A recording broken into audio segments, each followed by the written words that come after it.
Assalamualaikum warahmatullahi wabarakatuh. Jumpa lagi di channel Dioseta Story. Apa kabar teman-teman semua? Semoga kalian sehat selalu, panjang umur, bahagia selalu, dan sukses selalu. Pada kesempatan kali ini saya akan melanjutkan cerita yang berjudul Perang Tanah Danyang bagian ke-7, Perang Pertama. Buat kalian yang belum mendengarkan episode sebelumnya, alangkah baiknya mendengarkan terlebih dahulu agar mengerti alur ceritanya. Dan buat kalian yang baru bergabung di channel ini, silahkan klik tombol subscribe dan tombol loncengnya agar kalian tidak ketinggalan cerita terbaru dari kami. Oke, kita langsung saja menuju ke ceritanya.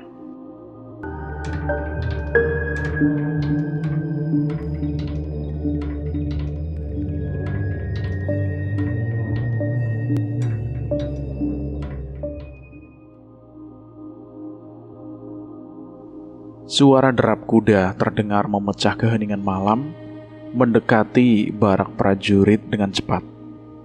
Para penunggangnya turun tergesa-gesa, wajah-wajah mereka penuh ketegangan. Mereka langsung menuju tenda besar di tengah barak, tempat raja berada. Berhenti! Raja ada di dalam.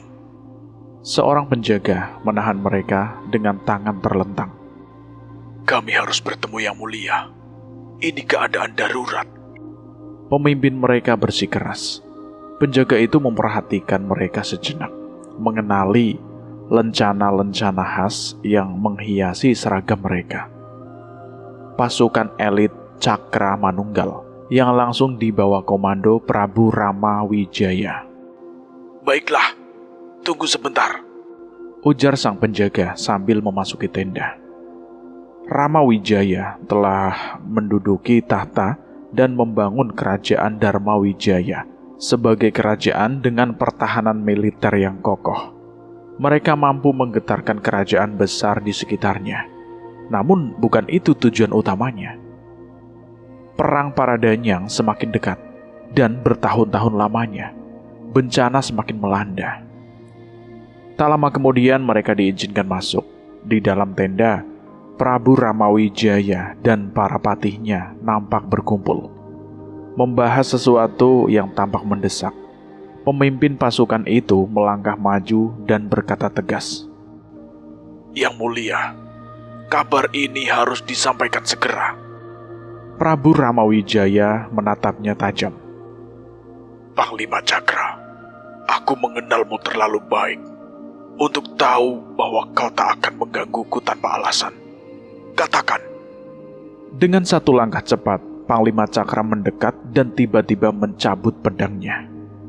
Patih-patih lain sontak bereaksi, namun terlambat. Pedang Cakra menembus pada Patih Renggana. Cakra, apa yang kau lakukan? Patih Raksawira menghunus pedangnya, mengarahkannya ke leher Panglima Cakra. Namun Panglima Cakra tak bergeming. Aku tak akan bicara sampai pengkhianatan ini tak lagi bernyawa, katanya dingin, sementara para penjaga dipanggil untuk menyelamatkan Patih Renggana yang sekarat. Patih Raksawira tak bisa menahan amarahnya dan mengangkat pedang untuk menebas leher Panglima Cakra. Tapi tiba-tiba, suara berat terdengar dari arah pintu. Tahan, Raksawira! Semua mata tertuju pada seorang pria dengan pakaian lusuh dan tubuh penuh debu yang baru saja memasuki tenda. Walaupun penampilannya sederhana, auranya membuat para patih berhenti seketika. Abimanyu, Cakra telah mencoba membunuh Patih Renggana. Kita tak bisa membiarkannya begitu saja, seru Raksawira, mengarahkan ujung pedangnya ke Panglima Cakra. Namun Abimanyu hanya menatap tajam. Seluruh patih menundukkan kepala sedikit, sadar betul siapa pria itu. Dia adalah Abimanyu Darmawijaya, pewaris dari Prabu Arya Darmawijaya yang berjanji mendampingi Prabu Ramawijaya untuk menjaga kerajaan Indrajaya sejak kepergian Raja Indrajaya. Patih Renggana menekan luka di dadanya, mencoba mempertahankan nyawanya. Setiap tarikan nafas terasa seperti api yang membakar. Namun ia berusaha memperpanjang hidupnya sejenak, berharap ada seseorang yang membantunya. Serat! Dalam sekejap, Abimanyu sudah berada di samping Prabu Ramawijaya. Dan di tangannya tergenggam kepala Patih Renggana yang sudah terpenggal dari tubuhnya. Hening menggantung di udara, seakan waktu berhenti sejenak. Tenda itu bergetar dalam kesunyian, hingga tubuh Patih Renggana menyadari bahwa ia telah kehilangan kepalanya. Seketika, semburan darah bermunceratan deras, membuat para patih mundur ngeri. Jadi dia pengkhianatnya? Tanya Prabu Ramawijaya dengan suara tenang, nyaris tak terpengaruh oleh pemandangan mengerikan itu. Abimanyu mengangguk ringan sambil duduk di sisi Prabu Ramawijaya. Benar, dia adalah patih di kerajaan kita, namun sekaligus raja di kerajaan Tunggulgiri. Para patih di dalam tenda nampak terguncang, terutama Patih Raksawira yang tak bisa menyembunyikan keterkejutannya. Namun, keterkejutan berubah menjadi ketakutan saat tubuh Patih Renggana mulai menghitam. Kemunculan sisik-sisik yang tak wajar. Tubuh itu berusaha bangkit, namun Prabu Ramawijaya segera menghunus kerisnya dan menancapkannya ke kepala Patih Renggana yang masih digenggam oleh Abimanyu. Tubuh itu tersentak, lalu diam dalam kematian. Prabu Ramawijaya menoleh kepada Panglima Cakra. Sekarang, jelaskan maksud tindakanmu. Panglima Cakra menundukkan kepalanya. Iya, Yang Mulia. Kerajaan Tunggulgiri telah musnah, terjerat dalam perbuatan tahta yang berakhir tragis. Istana mereka tertutup api, membakar rakyatnya tanpa ampun, hingga tak seorang pun dapat keluar hidup-hidup. Prabu Ramawijaya memandangnya tajam. Apa kau yakin akan hal ini? Bahkan lebih dari itu, Yang Mulia. Panglima Cakra melanjutkan.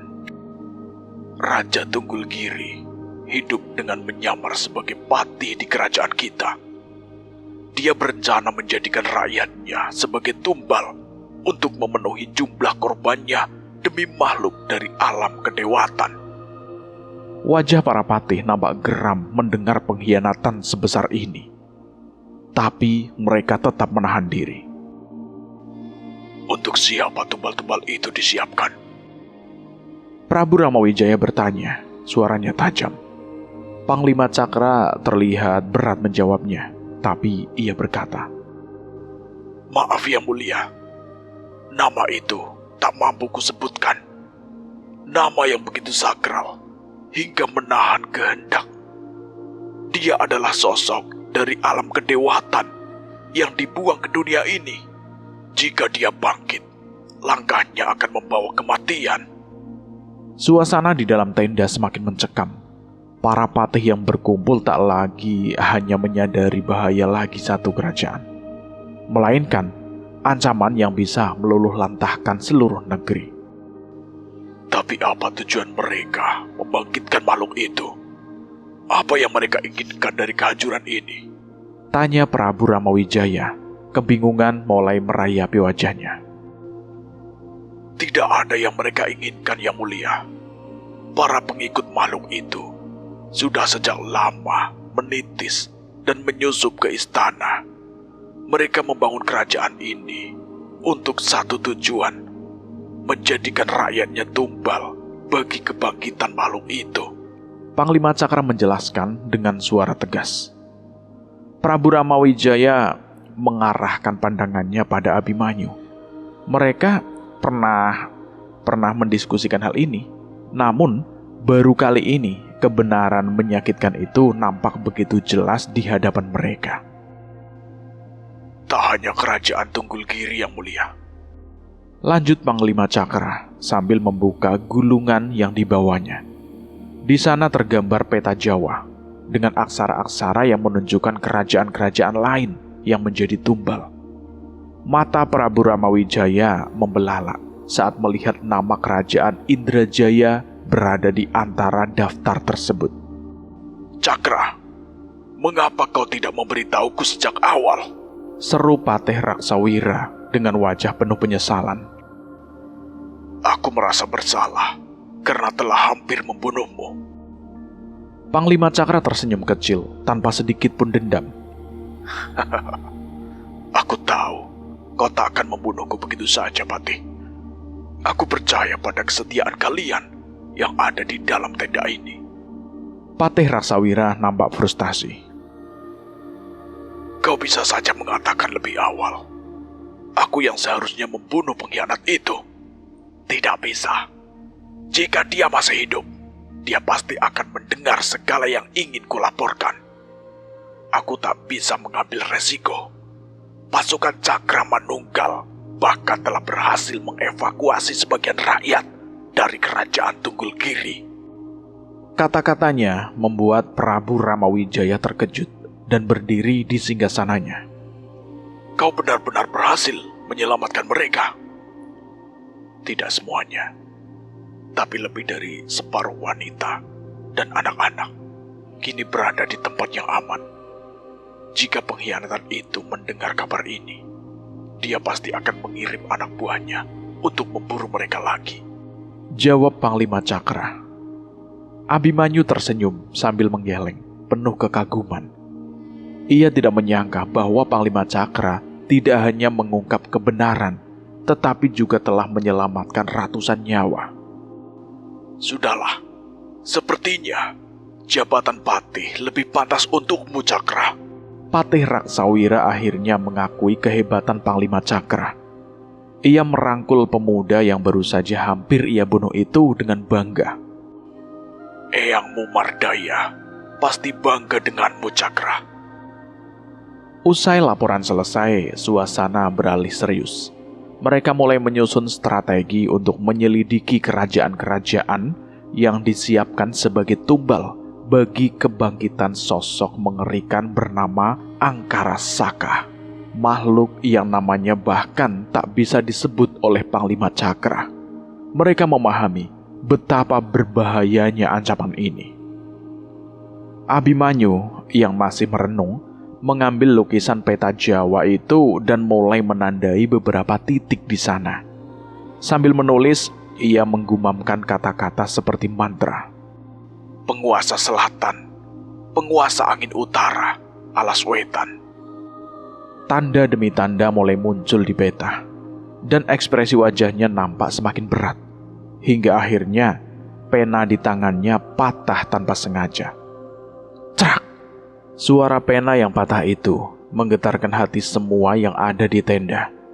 Abimanyu tertegun menyadari sesuatu yang mengerikan. Perang para danyang. Semua ini terjadi karena ini, gumamnya. Matanya tajam menatap peta. Di titik-titik yang ia tandai, tempat-tempat bencana besar pernah terjadi. Abimanyu menyadari bahwa lokasi-lokasi itu adalah medan pertempuran para danyang, penjaga gaib tanah Jawa yang bertarung di alam lain.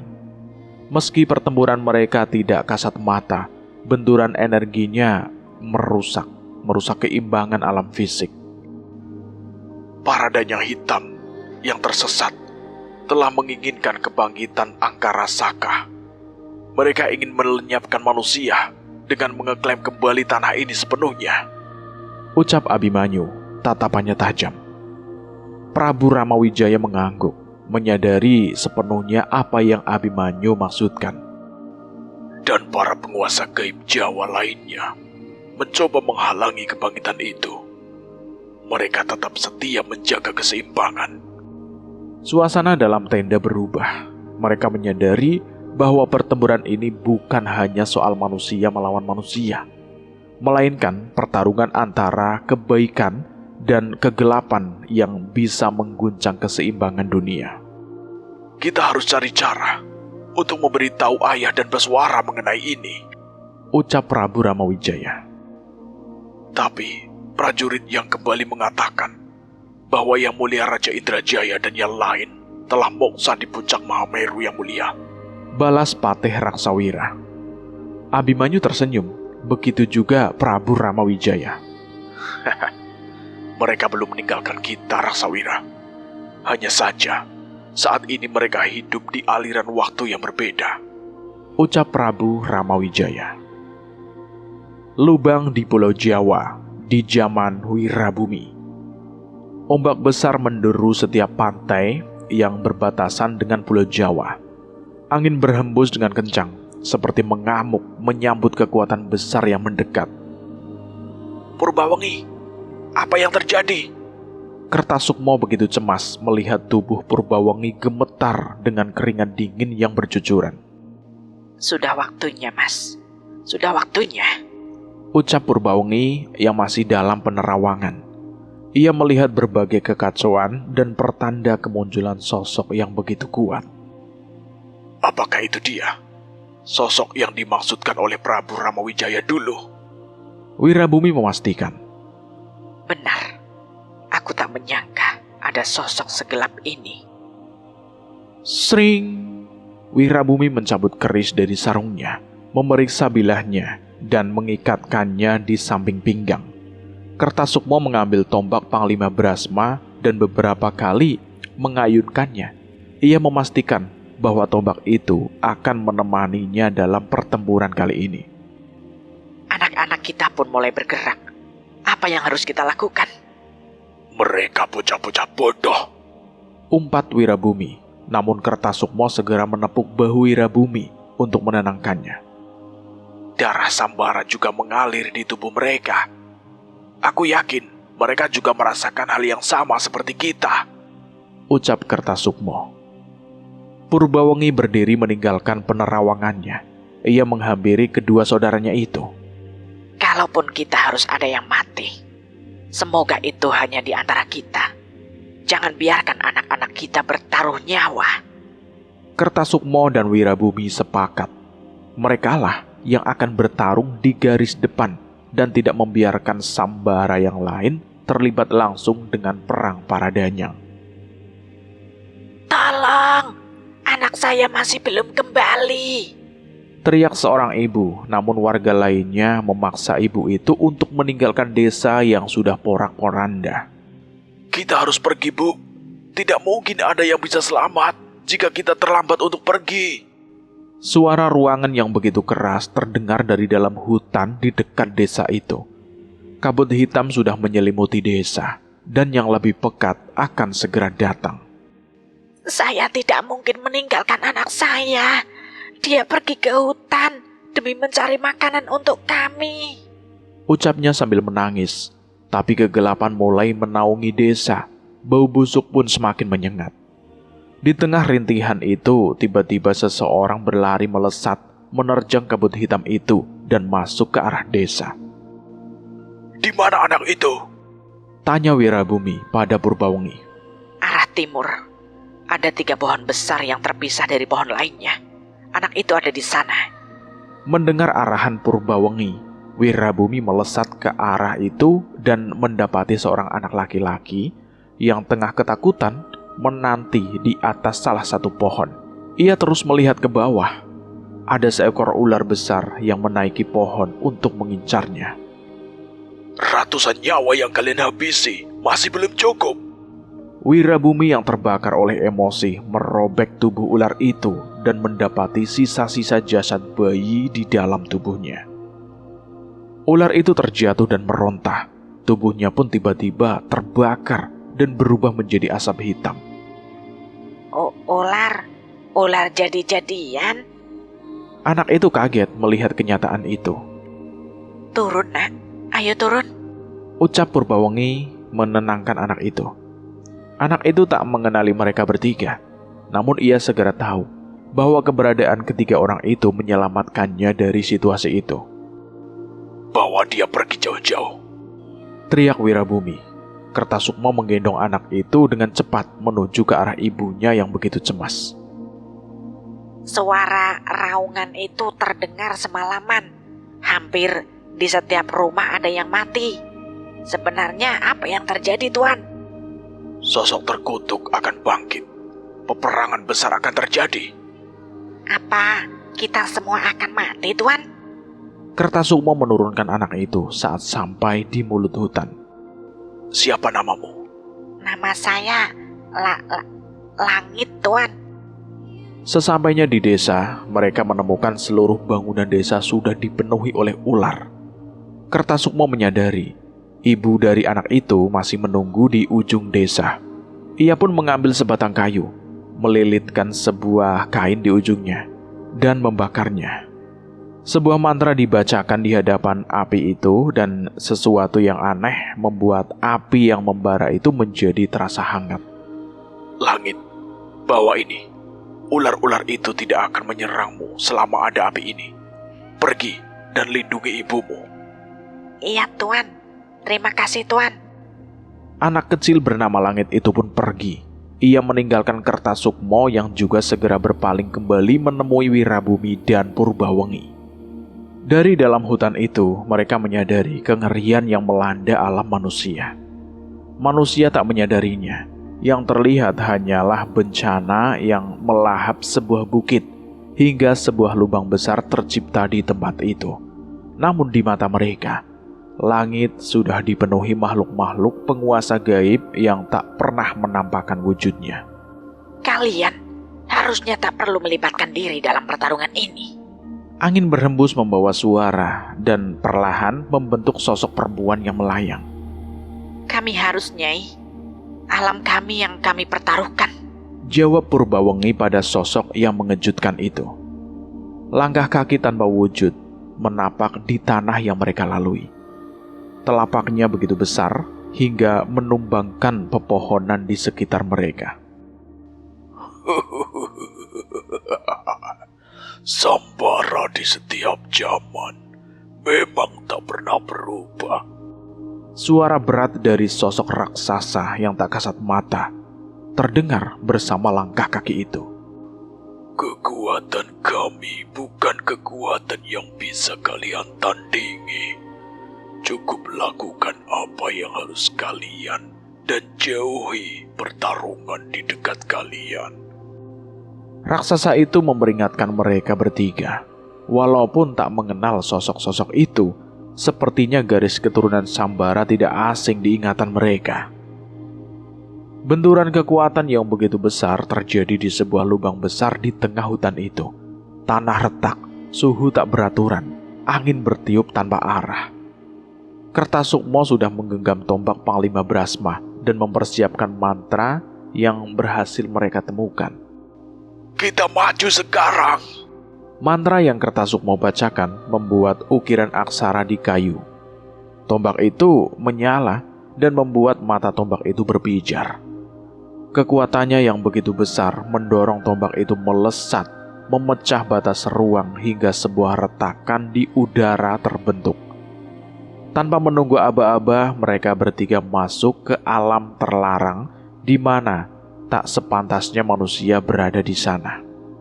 Alam yang diciptakan sebagai sisi lain semesta untuk dihuni para danyang. Tanah para danyang. Hentikan! Keluarkan kami dari sini! Panas! Selamatkan kami! Tolong! Tolong! Aku sudah tidak sanggup berlari. Tak seperti yang mereka perkirakan. Tanah para danyang yang sakral menyambut mereka dengan suara rintihan dan teriakan manusia yang ketakutan. Mereka? Kertasukmo tak mengerti dengan apa yang ia lihat. Mereka terikat dengan danyang yang mereka sembah. Keberadaan mereka hanyalah amunisi bagi sesembahan mereka. Manusia-manusia goblok. Wirabumi kesal melihat pemandangan itu. Mereka melihat dengan jelas manusia-manusia dengan tubuh yang tidak utuh, namun tetap hidup. Ada yang berlarian di tanah yang hancur, ada yang terikat pada sebuah guci kayu besar, hingga ada yang terekat pada tubuh makhluk berlendir. Percuma, mereka tidak mungkin selamat. Purbawengi memastikan. Langit malam yang gelap mendadak diterangi cahaya menyilaukan. Sebuah batu meteor raksasa menerobot atmosfer, melesat bagaikan kehancuran yang dijatuhkan dari surga, seolah siap melumat tanah di bawahnya. Minggir! Teriak Kertasukmo, wajahnya penuh kecemasan. Wirabumi menatap ngeri. Tidak, kita tidak akan sempat. Tangan dan kakinya terasa lumpuh, dan ia tahu bahwa bahkan satu langkah pun tak akan bisa menyelamatkan mereka. Meteor semakin dekat, nyaris menelan tanah tempat mereka berdiri. Tapi tepat saat batu api itu hendak menghantam, sebuah penghalang tak kasat mata muncul menyelimuti area tersebut. Batu itu pecah menjadi ribuan serpihan yang menghujani tanah. Wirabumi dan yang lain tersentak ketika sosok besar menyerupai kura-kura raksasa bangkit dari tanah. Tubuhnya yang perkasa jelas menjadi sumber dari penghalang gaib itu. Kuil, Seru Purbawengi menunjuk ke sebuah bangunan tua yang dikelilingi badai. pusat pertempuran ada di kuil itu. Tanpa ragu mereka menerobos medan yang semakin kacau menuju kuil. Suara ledakan, guntur menyambar di atas mereka. Petir saling bersahutan, hujan deras tiba-tiba turun, hanya untuk disusul udara panas yang membakar. Cuaca berubah liar, seakan alam sendiri berada dalam amarah. Saat mereka mendekati pusaran yang menyelimuti kuil, dari balik badai muncul sekawanan makhluk bersayap kelelawar, berterbangan dengan sayap berkerisik tajam. Wirabumi dan yang lain bersiap bertarung. Namun, tiba-tiba mereka menyadari bahwa makhluk-makhluk itu tidak mengincar mereka. Mereka mengejar sosok lain, sosok hitam dengan rambut panjang yang tengah berlari ketakutan dari kejaran kawanan makhluk tersebut. Sembunyi, Bisik Purbawengi tajam. Mereka mencari perlindungan dari balik batu besar. Diam-diam menyaksikan makhluk bersayap itu mengejar dan mencabik-cabik sosok hitam tersebut. Wirabumi menahan panas ketika menyadari ada sesuatu yang digenggam erat oleh makhluk hitam itu. Serat, serat. Dengan gerakan cepat, Wirabumi melompat keluar dari persembunyiannya, menghempaskan serangan yang langsung merobek sayap-sayap makhluk itu. Makhluk hitam itu jatuh, tubuhnya penuh luka, darah mengalir deras. Wirabumi, jangan gegabah. Teriak Purbawengi memelototi Wirabumi yang tak habis pikir dengan tindakannya sendiri. Entah kenapa, ia tiba-tiba terdorong untuk menolong sosok misterius itu. Melihat Wirabumi terjun ke dalam bahaya, Kertasukmo dan Purbawengi pun tak punya pilihan lain.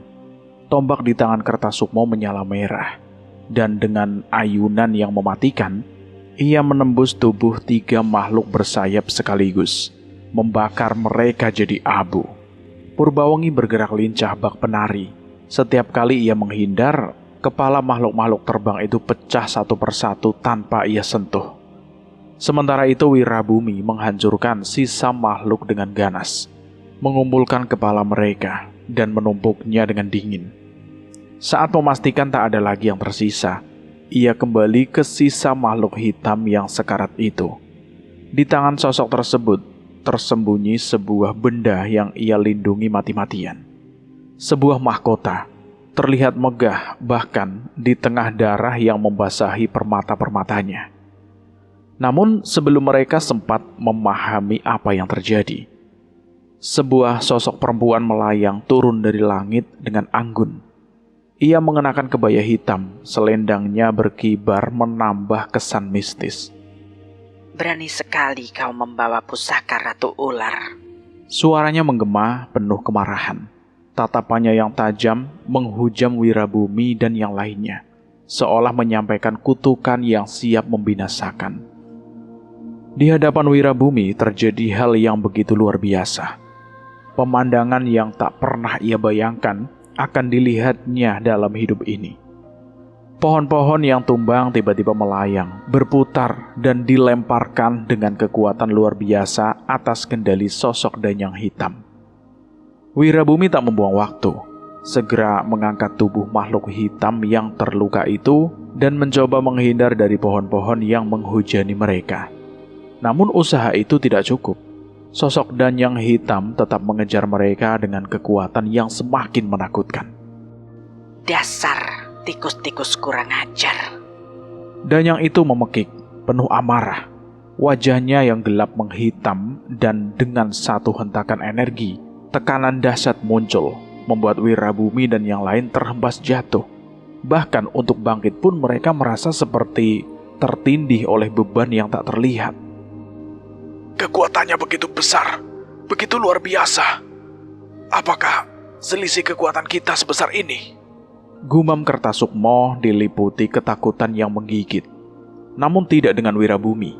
Dalam keadaan genting itu, ia mencabut kerisnya, menggores telapak tangannya sambil melafalkan mantra pelindung. Bayu Angkara, bisiknya penuh tekad. Ia menancapkan keris ke tanah, dan seketika badai angin muncul dari tempatnya berdiri, menyerbu ke arah Danyang Hitam dengan kekuatan yang cukup untuk mengoyak kulitnya. Danyang Hitam itu terkejut, wajahnya tercabik oleh hembusan angin tajam. Bagaimana mungkin? Gumamnya dengan wajah marah dan bercampur ngeri.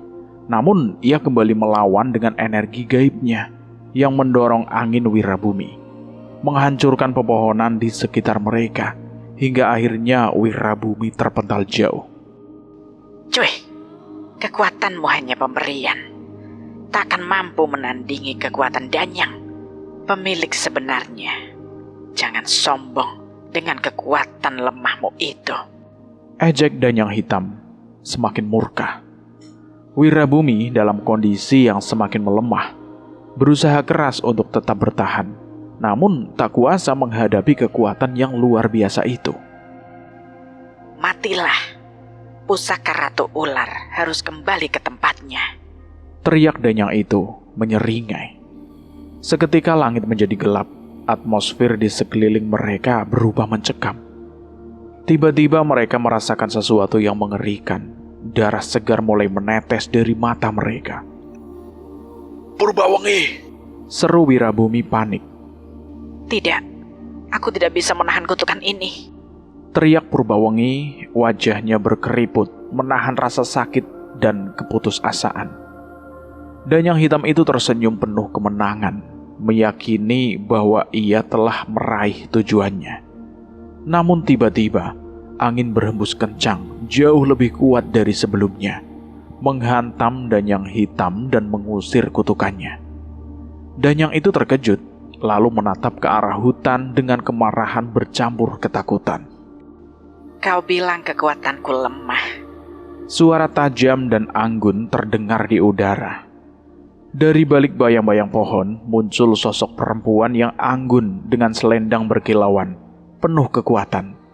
Angin di sekelilingnya berputar dengan intensitas yang tak terkendali.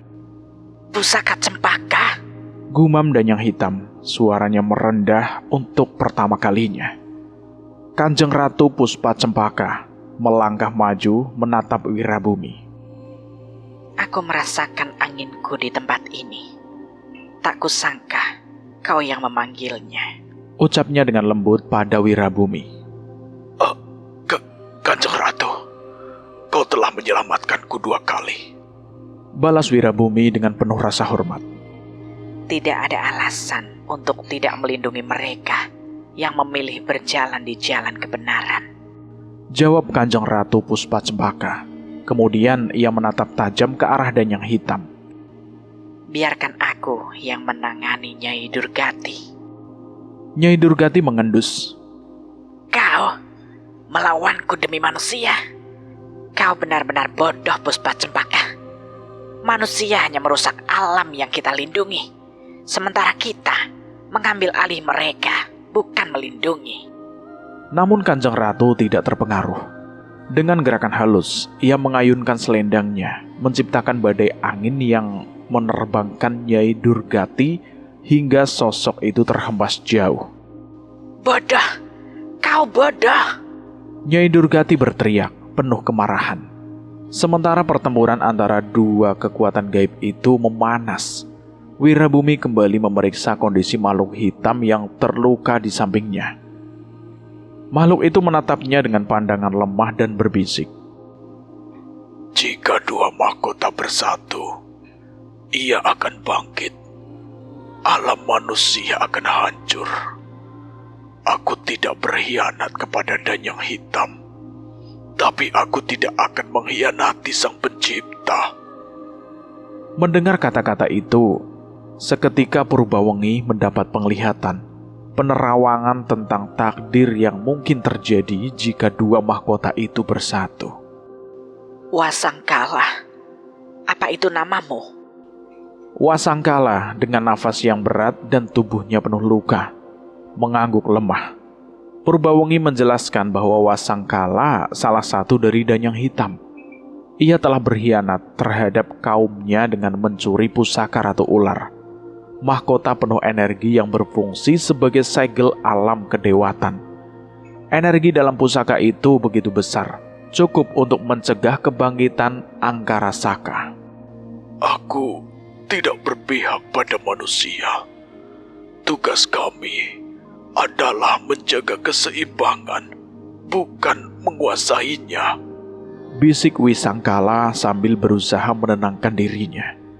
Dengan sentuhan tangan Purbawengi, luka-luka Wisangkala berlahan menutup, meskipun kekuatannya masih belum sepenuhnya pulih. Di tengah pertarungan dahsyat antara Kanjeng Ratu Puspacempaka dan Nyai Durgati, Wirabumi berteriak kepada Kanjeng Ratu. Kanjeng Ratu, apa yang dikatakan Wisangkala itu benar? Kanjeng Ratu melawan kekuatan Nyai Durgati dengan seluruh kekuatan anginnya. Dia benar, Wirabumi. Kalian harus membawa pusaka Ratu Ular itu ke sisi lain kuil. Di sana, para Danyang Putih akan menyegel pusaka itu, mengunci Manjing Marcapada bersama. Dengan begitu, Angkara Saka tidak akan pernah bisa bangkit di dunia ini. Mendengar perintah itu, Nyai Durgati berteriak penuh amarah. Kalian tidak akan bisa berhasil. Ia menyerang mereka dengan seluruh kekuatannya, namun Kanjeng Ratu Puspacempaka dengan ketangkasan dan kekuatan anginnya terus menahannya, memastikan Nyai Durgati tak dapat mendekati Wirabumi dan yang lainnya. Wisangkala yang kini mengambil wujud manusia untuk mempermudah perjalanan mereka, melangkah dengan Wirabumi dan Purbawengi menuju kuil yang terletak di tengah pusaran badai. Mereka mengerti bahwa membawa pusaka Ratu Ular ke sisi lain kuil adalah satu-satunya cara untuk memastikan keseimbangan alam tetap terjaga dan menghalangi kebangkitan Angkara Saka.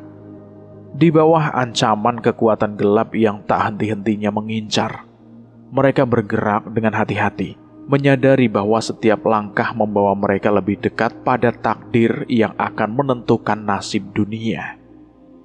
Di sisi lain, Wirabumi tidak percaya dengan apa yang ia lihat.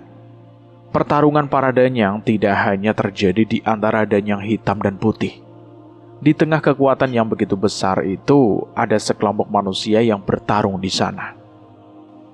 Akhirnya kalian tiba.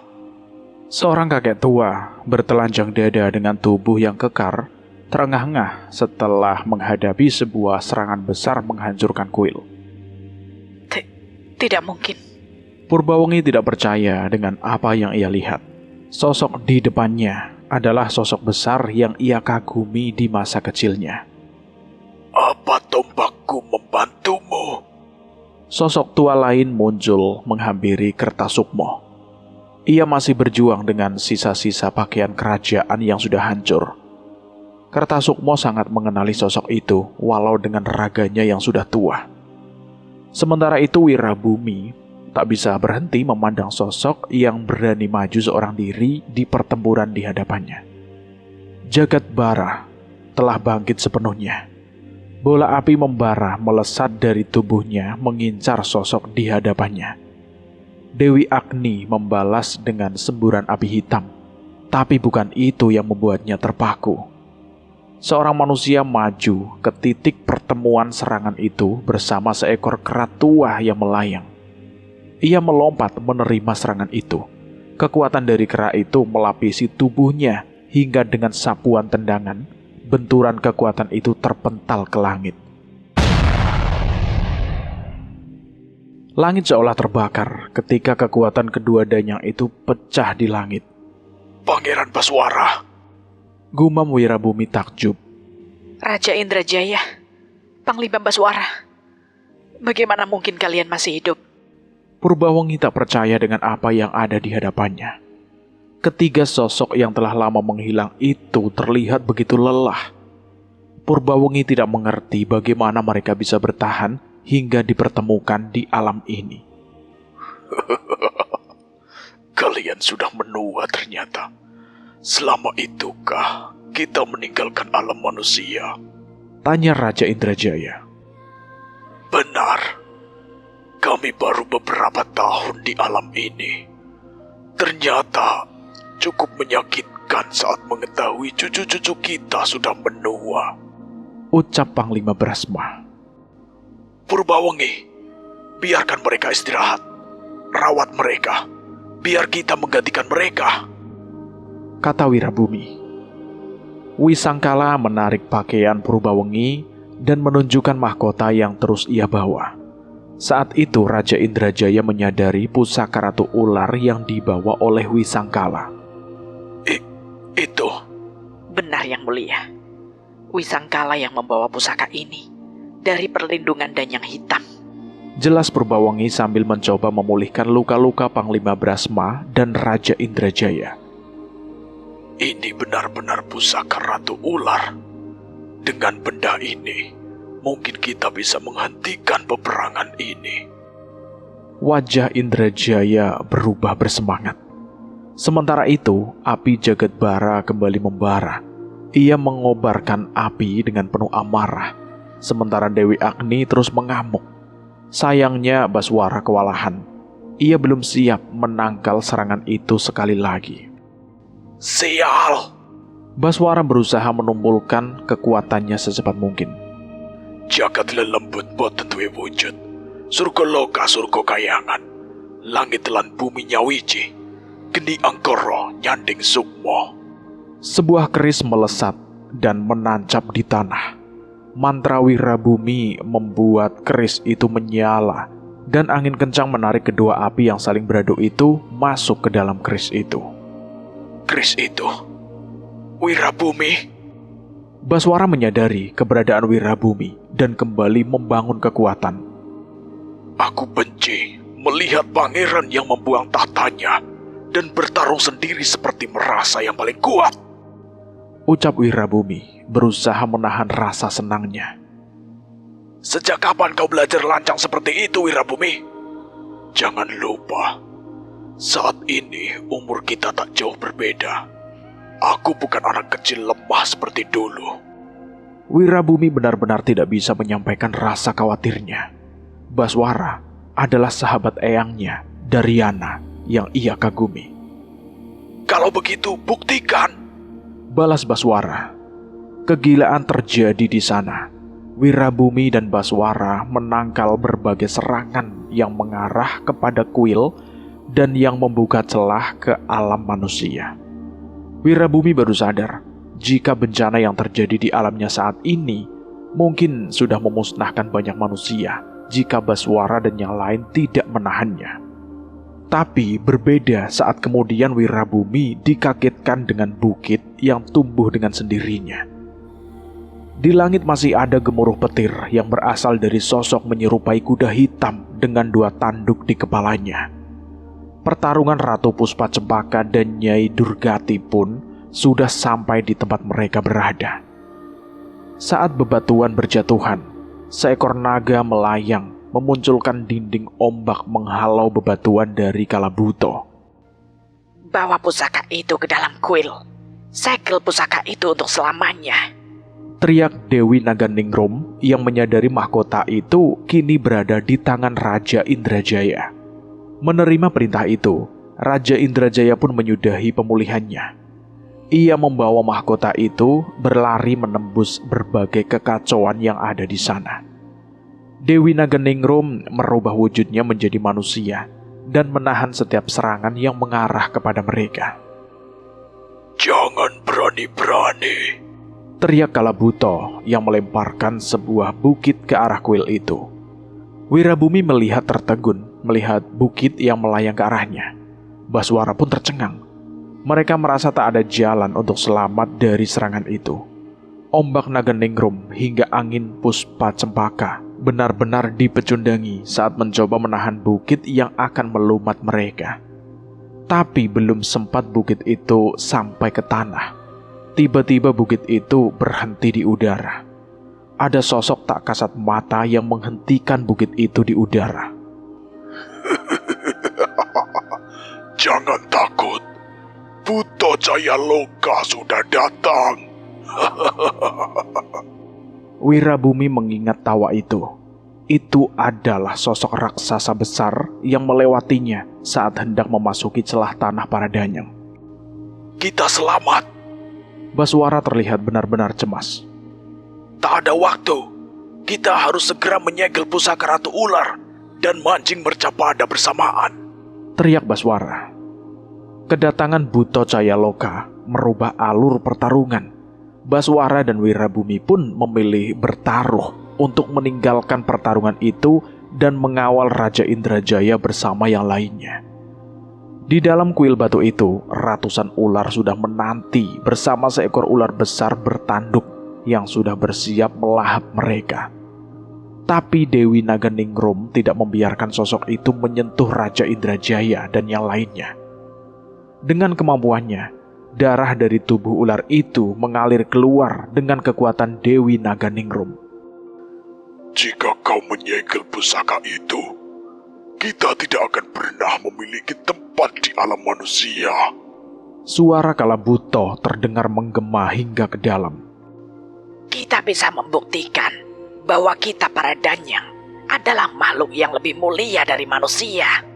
Nyai Durgati pun masih mencoba merubah pikiran danyang yang lain.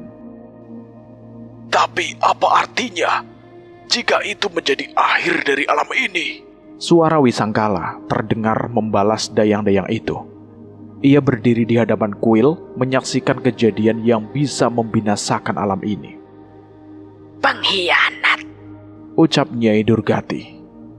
Di tengah pertarungan itu, Nyai Durgati melemparkan kekuatan pada Wisangkala. Namun Ratu Puspa Cempaka dengan cekatan menghalaunya. Tapi, serat! Tiba-tiba ular-ular besar muncul di sekitar kuil dan menerkam Wisangkala. Ia melilit dan memisahkan kedua tangan makhluk itu dari tubuhnya. Wisangkala!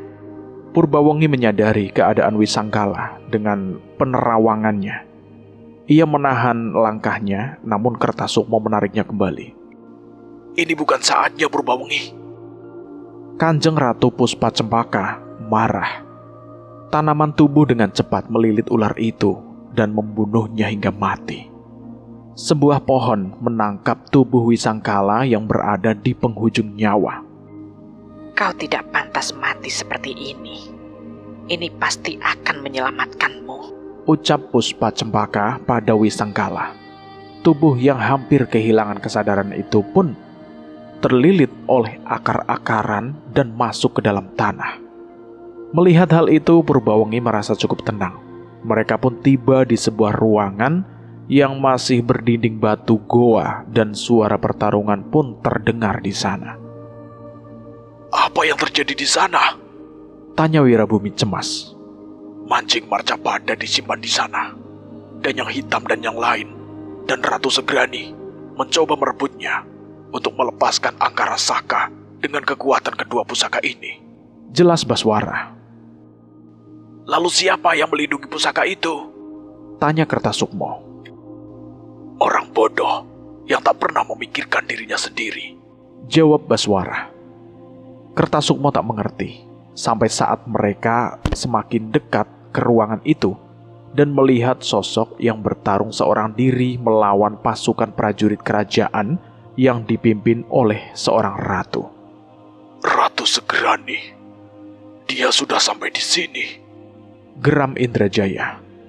Tapi lebih dari itu, mata Wirabumi dan Kertasukma berkaca-kaca. Purbawangi tak mampu menahan air matanya. Eyang Daryana, ucapnya dengan gemetar. Dan cerita ini bersambung dulu sampai di sini. Saya akan melanjutkannya lagi di part berikutnya. Bagaimana menurut teman-teman semua tentang cerita ini? Silahkan tulis di kolom komentar. Dan terima kasih buat kalian yang sudah mendengarkan cerita ini sampai habis. Semoga kalian sehat selalu. panjang umur, bahagia selalu, dan sukses selalu. Dan buat kalian yang baru bergabung di channel ini, silahkan klik tombol subscribe dan tombol loncengnya, agar kalian tidak ketinggalan cerita terbaru dari kami. Saya mohon maaf jika ada kesalahan kata. Saya pamit undur diri. Wassalamualaikum warahmatullahi wabarakatuh.